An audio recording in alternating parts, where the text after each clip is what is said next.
আসসালামু আলাইকুম, কেমন আছেন সবাই? আশা করছি সকলেই ভালো আছেন। আজ আবারও একটি নতুন রেসিপি নিয়ে হাজির হয়েছি। আজ আমি আপনাদের বানিয়ে দেখাবো মটর পোলাও।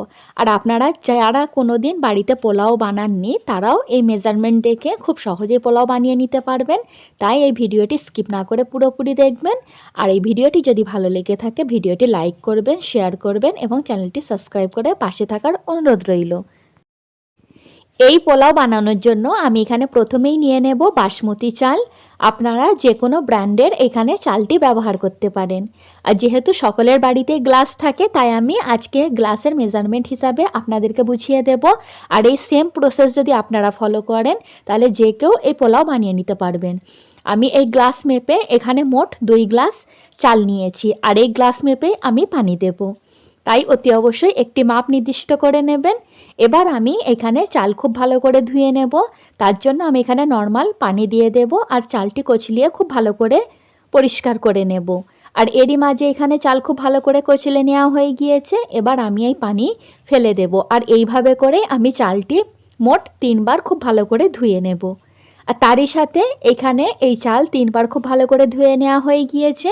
এবার আমি আলাদা একটি পাত্র নিয়ে নেব আর তার উপরে দিয়ে দেব একটি স্ট্রেনার। দেওয়ার পর আমি ধুয়ে নেওয়া চাল এই স্ট্রেনারের উপরে ঢেলে দেব। এর ফলে এর মধ্যে যে অবশিষ্ট পানিটি থাকবে সেটি খুব ভালোভাবে ঝরে যাবে। দেখুন এখানে কতটা পানি বার হয়েছে। আর এইভাবে করেই আমি স্ট্রেনারটি এই পাত্রের উপর দিয়ে রেখে সাইডেই চালটি রেখে দেব। আর তারই সাথে আমি এখানে কিছু সবজি কেটে নিয়েছি। তার জন্য আমি এখানে নিয়ে নিয়েছি গাজর। আর এই গাজরগুলি আমি এরকম সরু সরু করে কেটে নিয়েছি। আর তারই সাথে নিয়েছি আমি এখানে বিনস কড়াই। আর বিনস কড়াইগুলি আমি এরকম করে সাইজ করে কেটে নিয়েছি।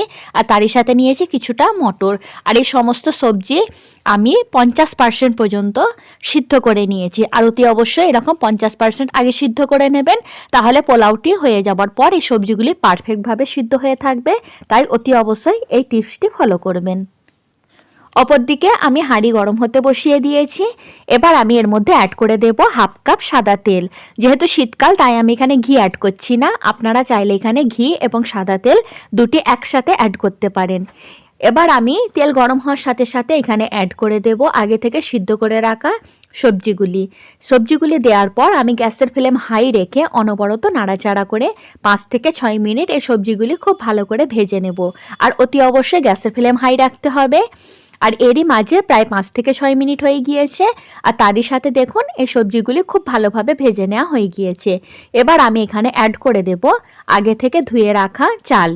আর অতি অবশ্যই চালগুলি ঘন্টাখানেক আগে একেবারেই ধোবেন না। রান্নাটি যখন চাপাবেন তার আগের মুহূর্তেই চালটি ধুয়ে নিতে হবে। যেহেতু আমরা এখানে পানিটি মেজারমেন্ট করে অ্যাড করব তাই অতি অবশ্যই চালটি আগে থেকে ধুয়ে রাখার কোনো প্রয়োজন নেই। রান্না করার আগের মুহূর্তেই চালটি ধুয়ে নিলে হবে। এই পর্যায়ে আমি গ্যাসের ফ্লেম হাই রেখে চালটি আরও 5 মিনিট খুব ভালো করে হাই ফ্লেমে ভেজে নিয়েছি। এবার আমি এর মধ্যে দিয়ে দেব 4 গ্লাস পানি। যেহেতু আমরা 2 গ্লাস চাল নিয়েছি তাই অতি অবশ্যই এখানে 4 গ্লাস পানি দিতে হবে। আপনারা যতটা চাল নেবেন তার ডবল এখানে পানি অ্যাড করতে হবে। এই পানি দেওয়ার পর আমি এই পানি চালের সাথে খুব ভালো করে মিশিয়ে দিলাম। এবার আমি এখানে কিছু মশলা অ্যাড করব। তার জন্য নিয়েছি 2টি তেজপাতা, সেগুলোই মাঝখান থেকে কেটে নিয়েছি। তারই সাথে নিয়েছি 1 ইঞ্চি দারচিনি। তারই সাথে নিয়েছি 4টি এলাচ অল্প করে থেঁতো করে নিয়েছি। আর তারই সাথে দিয়ে দেবো 5 থেকে 6টি লবঙ্গ। আর তারই সাথে আমি এখানে দিয়ে দেবো স্বাদ মতো লবণ। দেওয়ার পর আবারও এই সমস্ত উপকরণ আমি এই পানির মধ্যে খুব ভালো করে মিশিয়ে দেব। মিশিয়ে দেওয়া হয়ে গেলে গ্যাসের ফ্লেম হাই রেখে আমি এই পাত্রের ঢাকা বন্ধ করে দেব। আর এখানে এই ভাতটি ফুটে যাওয়া পর্যন্ত অপেক্ষা করব। এরই মাঝে এখানে ভাত খুব ভালোভাবে ফুটে গিয়েছে। এবার আমি একবার এই পাত্রের ঢাকাটি খুলে চেক করে নেব। আর তারই সাথে একটি হাতার সাহায্যে আমি আবারও এই চালটি একটু নাড়াচাড়া করে দেব। আমি এখানে যতটা চাল নিয়েছি তার ডবল পানি অ্যাড করেছি। আপনাদের চালটি যদি খুব পুরাতন হয় সেই ক্ষেত্রে পানিটি একটু বেশি লাগতে পারে। তাই এই পর্যায়ে একটু ভালো করে চেক করে নেবেন। যদি মনে হয় এই পানির মধ্যে চালটি সিদ্ধ হবে না তাই এখানে কিছুটা পানি অ্যাড করতে পারেন। এই পর্যায়ে গ্যাসের ফ্লেম একেবারে লো করে দিয়ে আমি আবারও পাত্রটি ঢাকা বন্ধ করে দেব আর 10 মিনিট এইভাবেই ফুটতে দেব।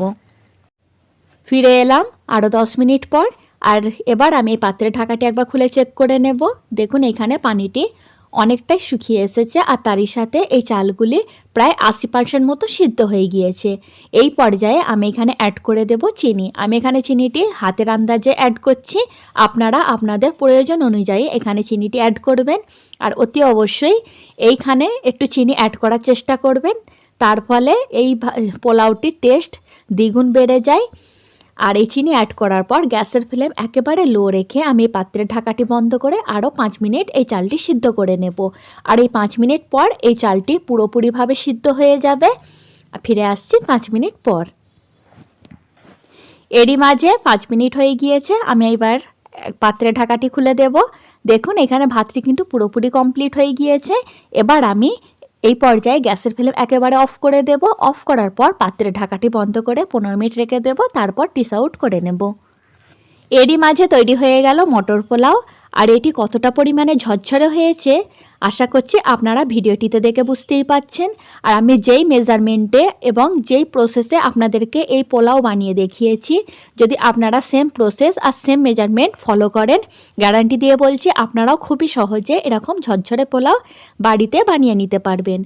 আর এই রেসিপিটি আমি একেবারে সহজভাবে আপনাদেরকে দেখাবার চেষ্টা করেছি, তাই এই রেসিপিটি কেমন লাগলো আমাকে জানাতে ভুলবেন না।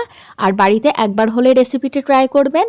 রেসিপিটি ট্রাই করার পর আমাকে কমেন্ট সেকশনে এর ফিডব্যাক দিতে একেবারেই ভুলবেন না। ফিরে আসবো নতুন ভিডিও নিয়ে। সুস্থ থাকবেন, ভালো থাকবেন। আল্লাহ হাফেজ।